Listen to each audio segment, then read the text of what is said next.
Tommy and Susie are playing with a dummy bear doll in the kitchen when they overhear Lucy and Dee Dee. Lucy mentions how Paul Gadsby, the creator of the Dummy Bears, is coming over to the Carmichaels' house for dinner.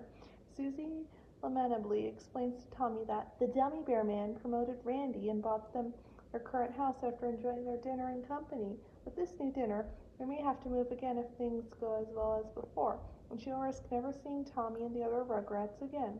Tommy then promises Susie that she's not going anywhere and that the grown-ups will never make them move. Just then, he's picked up by Dee Dee.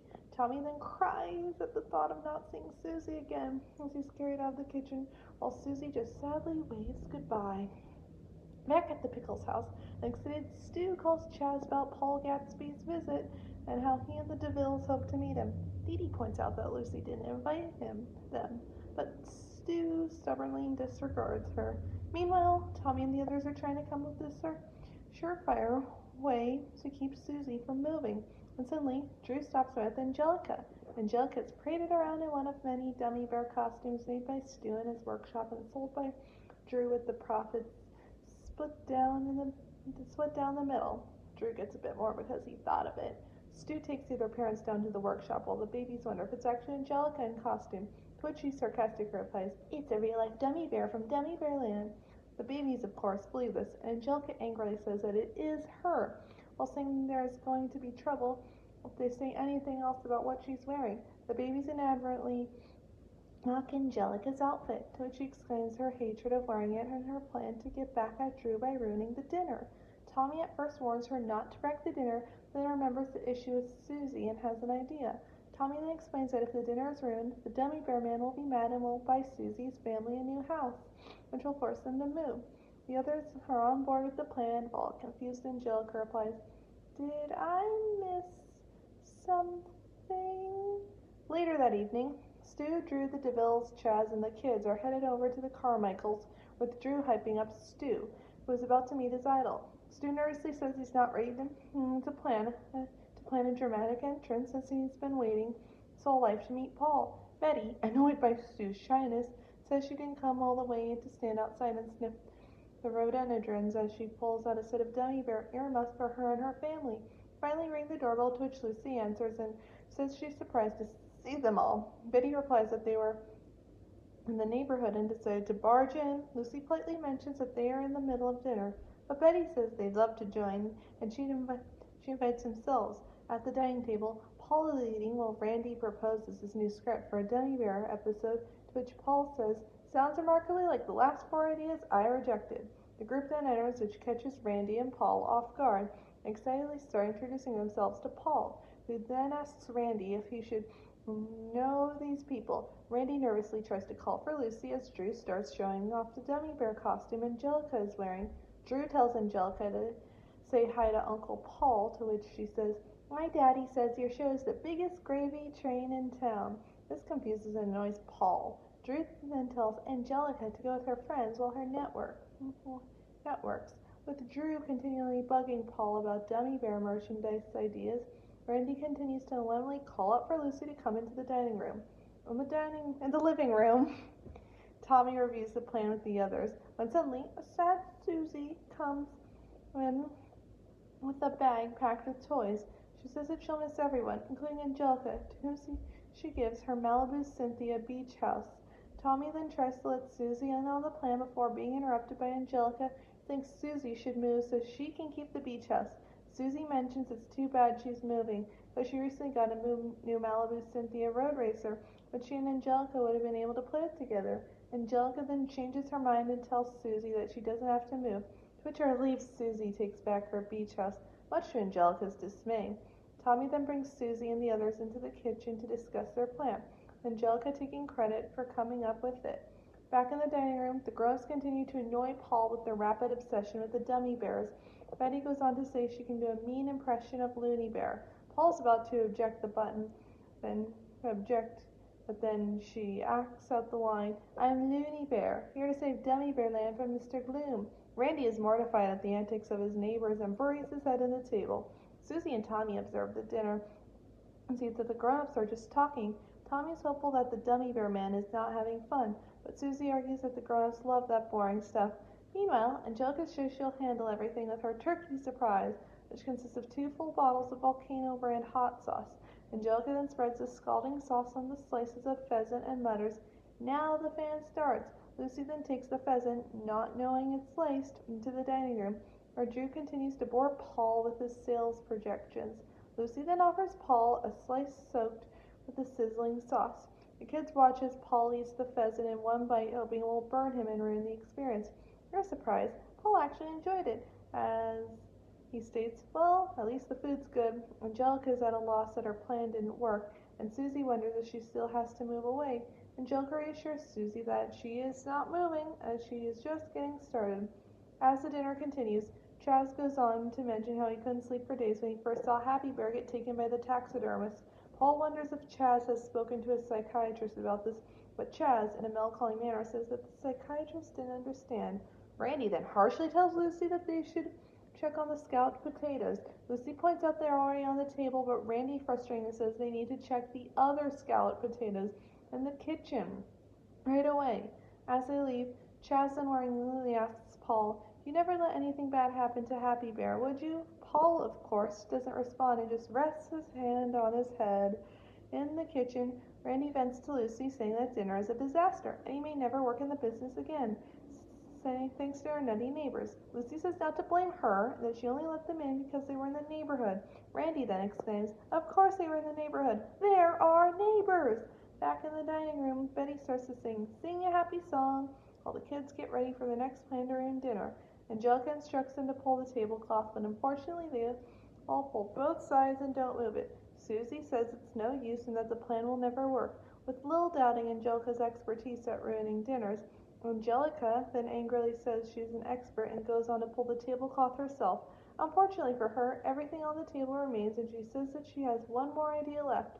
As Betty finishes off her singing, Paul has finally had enough of their antics and bursts into a fit of rage.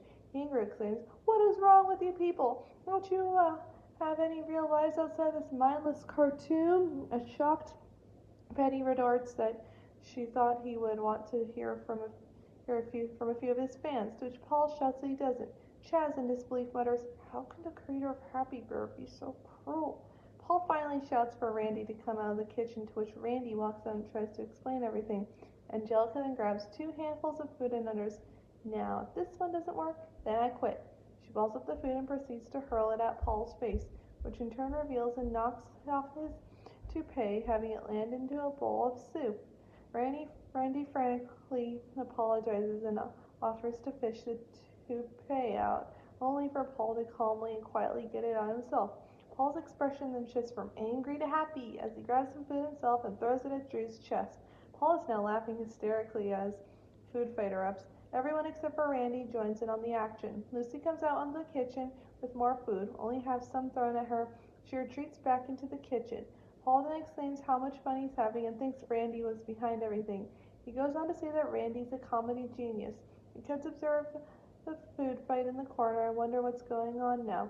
Tommy then goes on to say that it looks like everyone is having fun. Susie realizes this and breaks down crying, which Paul asks her what's the matter. Susie says her family will have to move again because her dad is going to get a new house. Paul laughs and says that he wouldn't think of having them move, saying that the neighborhood is a goldmine of wild characters for Randy's writing.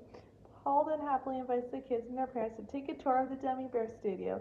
Angelica is about to protest, but Drew silences her by putting his hand through her mouth, and he accepts the offer. Randy, full of disbelief, goes on a full plate of gelatin in his head. Outside, Randy walks Paul to his car and mentions how he would love to have him over again. Unknowns to them, Stu arrives from the bushes and stares at the two with a big smile on his face. Paul is dumbfounded, and Randy says that he'll meet Paul at the office. As the two leave, Stu is filled with joy that he got to meet his idol face to face and how his life was forever changed.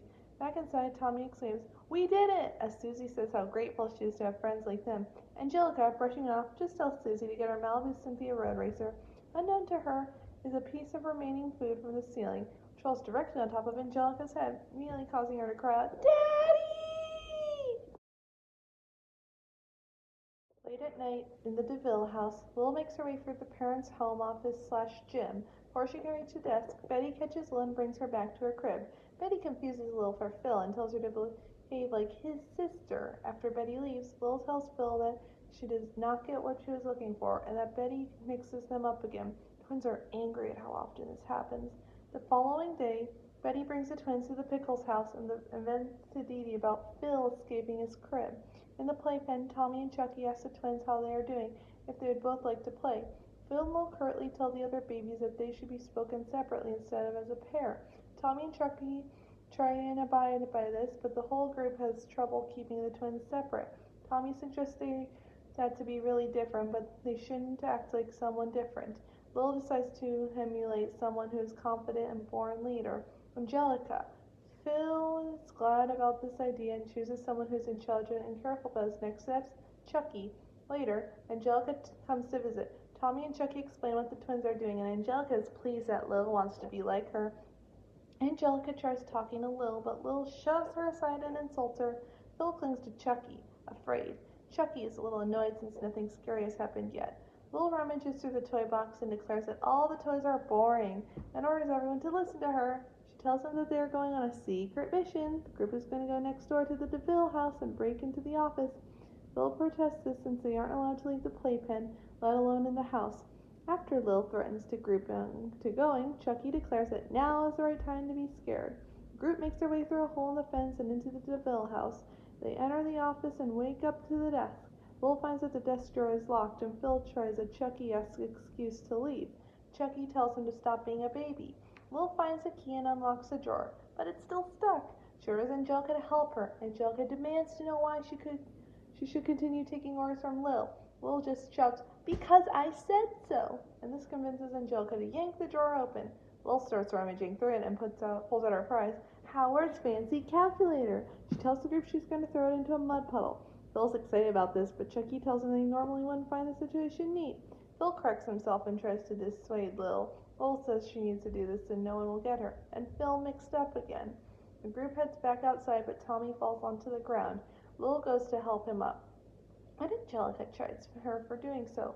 Lil responds by kicking Tommy in the rear and ordering the group to hurry. They approach the mud puddle and Lil prepares to throw the calculator in. Tommy stops her, saying that she shouldn't do something mean just to be different. Phil agrees, saying that his sister would never do something so mean. Lil thanks him on their words and decides not to destroy the calculator. Angelica is annoyed at this, snatches the device from Lil's hand, and throws it. Phil dives for the calculator and saves it from hitting the mud. Tommy rushes over to congratulate Phil, but bumps into him, causing the calculator to fall into the mud anyway. Angelica mocks Lil for her conscience and leaves. Lil says that while she did enjoy bossing everyone around for a while, she prefers to be nice. Phil adds that being a stray cat is boring, and he'd rather have adventures and make messes. Lil says that she wants to be the best person she knows, her brother Phil. Phil declares that he'll be more like Lil. The babies all play together in the mud, happy that things are normal again.